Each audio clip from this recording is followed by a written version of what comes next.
कसं काय मंडळी, ठरलं तर मग या मालिकेच्या आजच्या शनिवार 15 मार्चच्या एपिसोडमध्ये खूपच इंटरेस्टिंग गोष्टी घडल्यात. मग काय घडलंय ते जाणून घेऊया. होळीच्या दिवशी सगळेजण खूप आनंदात असतात. तेवढ्यात सुभेदारांच्या घरी प्रतिमा आणि तन्वी येतात. या दोघींना पाहून सर्वांना खूप आनंद होतो. तर तन्वी आपली ॲक्टिंग सुरू करते.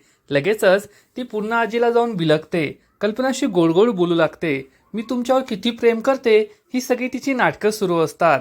प्रतिमासुद्धा खूप खुश असते. तेव्हा कल्पना आणि पूर्ण आजी मात्र आता आम्ही आमच्या या तन्वीला आमच्या घरची सून बनवून घेणार, लवकरच तिचं आणि अश्विनचं लग्न लावणार या उद्देशानेच बोलत असतात.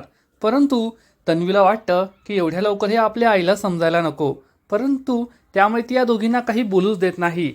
या दोघी प्रतिमाला सांगण्याचा प्रयत्न करत असतात की तन्वी आता या घरची सून बनणार आहे.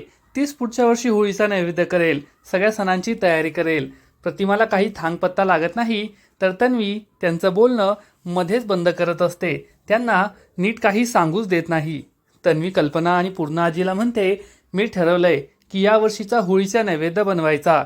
आत्ता मी शिरा बनवू का? तर कल्पना तिला सांगते, होळीला शिरा नाही बनवत, पुरणपोळी बनवतात, तू पुरणपोळ्या बनव. हे ऐकून खोटारड्या तन्वीच्या पायाखालची जमीनच सरकते. कारण तिला पुरणपोळ्या बनवता येतच नसतात.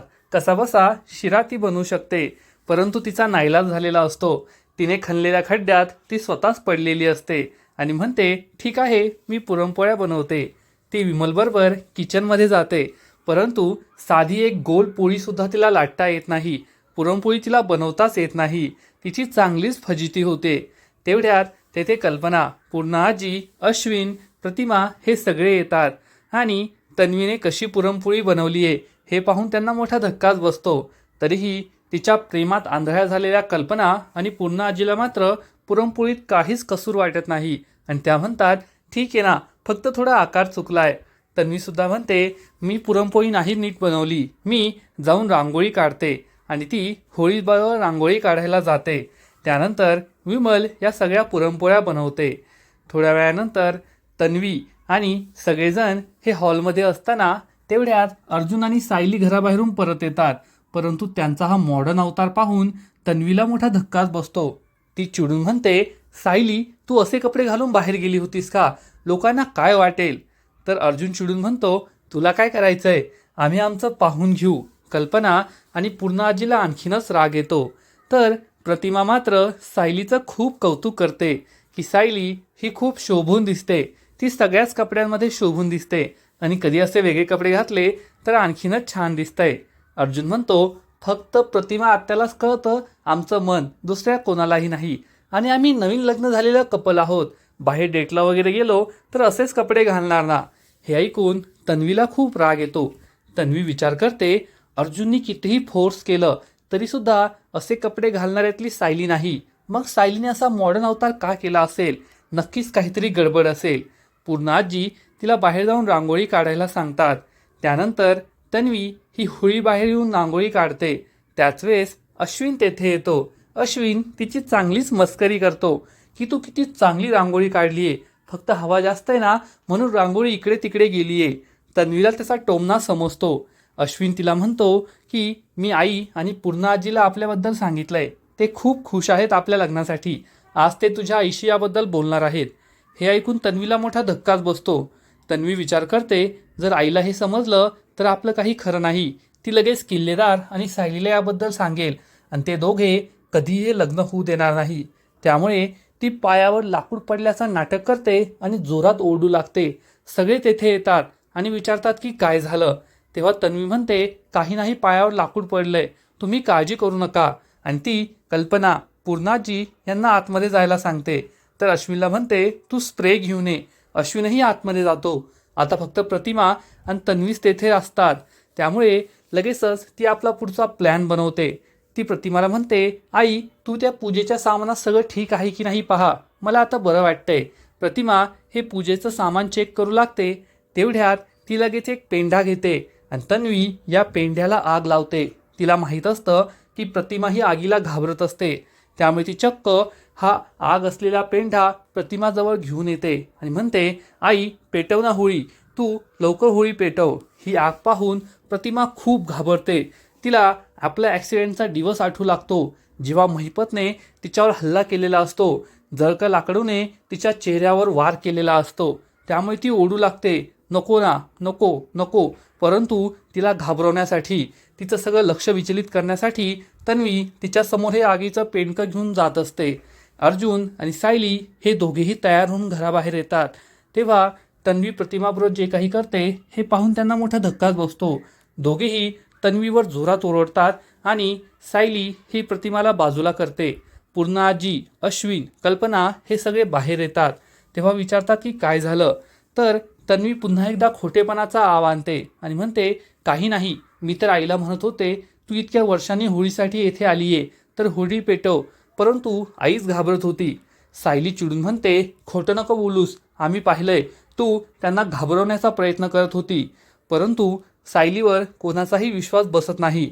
कल्पना चिडून म्हणते, आमच्या तन्वीवर काही आरोप लावायचे नाही, तू गप्प बस.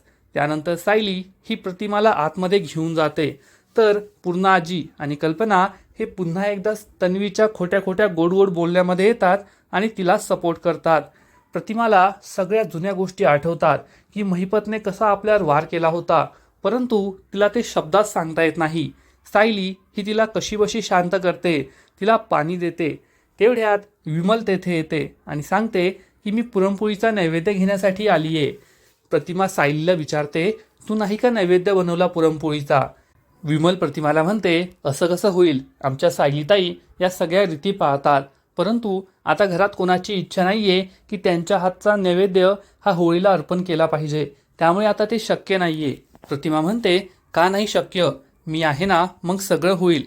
असं म्हणून ती विमलला सायलीने बनवलेल्या पुरणपोळ्या आणण्यास सांगते. तर सायली म्हणते, कशाला, आई आणि पूर्णा आजी उगाच चिडतील. तर प्रतिमा म्हणते, तू माझ्यासाठी एवढं करतेस ना, मग मी तुझ्यासाठी थोडंफार करायला तयार आहे. असं म्हणून हे सगळे बाहेर येतात. तेव्हा प्रतिमा कल्पनाला म्हणते, बी बनवलेल्या पुरणपोळीचा नैवेद्य दाखवला तर चालेल ना.